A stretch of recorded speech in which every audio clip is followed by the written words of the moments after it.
Yo regresaba a mi casa alrededor de las 10 de la noche del 19 de diciembre.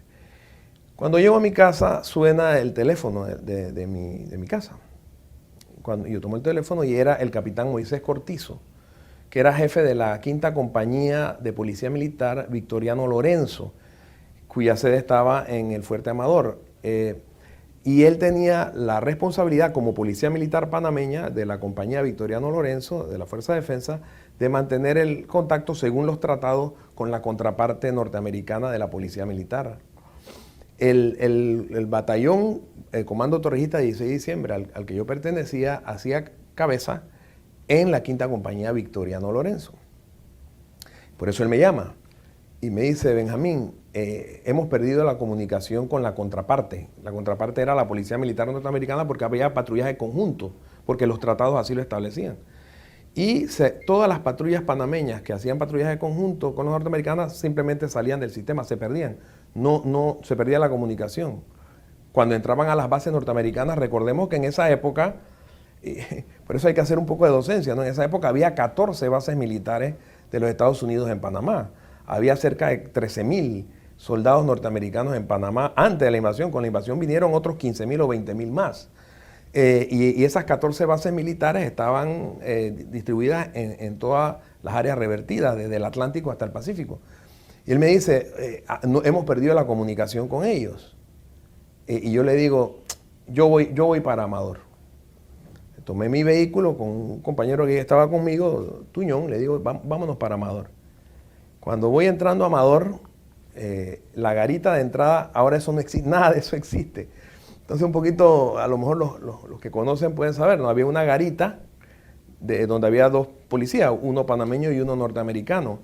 Del lado izquierdo de la calle era el área de los Estados Unidos, estaba la Marina de los Estados Unidos, el comando de la Marina, de la Naval de los Estados Unidos, y otros componentes del Ejército de los Estados Unidos del lado izquierdo, y del lado derecho estaban los componentes de la Fuerza de Defensa. Entre esos componentes estaba la quinta compañía Victoriano Lorenzo.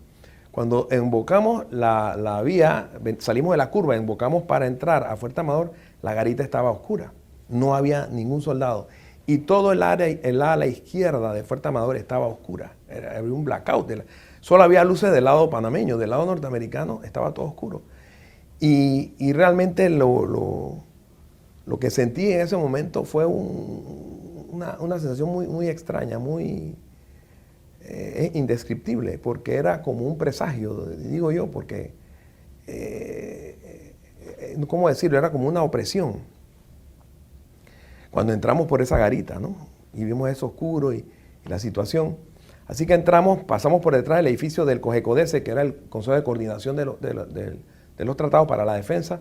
Pasamos por la parte de atrás, embocamos la calle trasera. Cuando llegamos a la quinta compañía había un gran movimiento de tropas. Las tropas estaban moviendo de la armería. La armería de la quinta compañía quedaba en la parte de atrás del edificio de la quinta compañía. Los soldados de la Victoriano Lorenzo estaban sacando las armas hacia camiones y buses que estaban en la parte de atrás, moviendo. Así que en medio de eso llegamos nosotros, en medio de ese movimiento hacia la sala de guardia. Cuando llegamos a la sala de guardia, el capitán Cortizo había dado la orden de evacuar hacia el punto de reorganización, porque Amador era como la cueva del lobo, ¿no? En una sola salida y mar, ¿no? Una península con el camellón, en fin.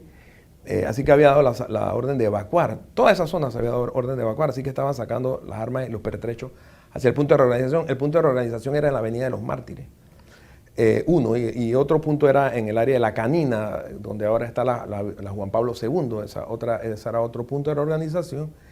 Y cuando llegamos, pues, en este movimiento, Cortizo dando la orden de que todo el mundo saliera, tratando de comunicarse con la contraparte, y no había comunicación. Y fue un momento muy difícil. Las tropas fueron saliendo.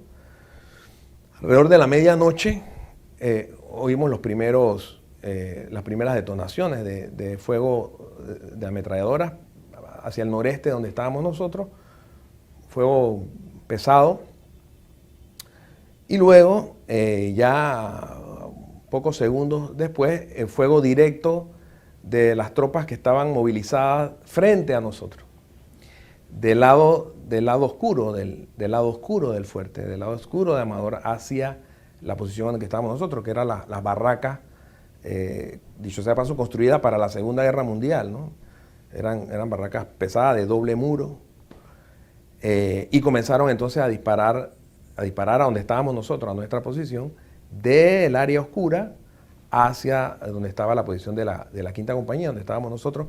Ya habían evacuado una gran parte del personal, quedábamos pocos, ya éramos como 14 personas en la sala de guardia, y bueno, se dio la conflagración y bueno, una historia muy dura de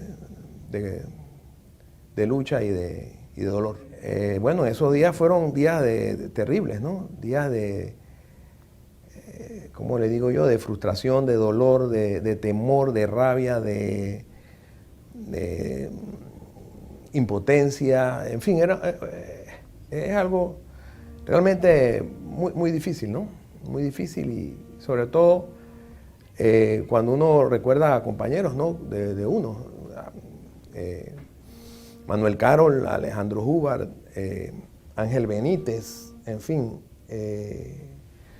que combatieron y que lucharon por defender la integridad territorial del Estado y la independencia nacional en función de determinados propósitos, y por encima del secretismo, del individualismo, del personalismo o de consideraciones estrictamente políticas, sino por un hecho que motivó esa disposición de lucha, que también nos pudo haber tocado a nosotros, por hado del destino y de Dios no nos tocó, porque estuvimos ahí en esas circunstancias tan difíciles, y ojalá.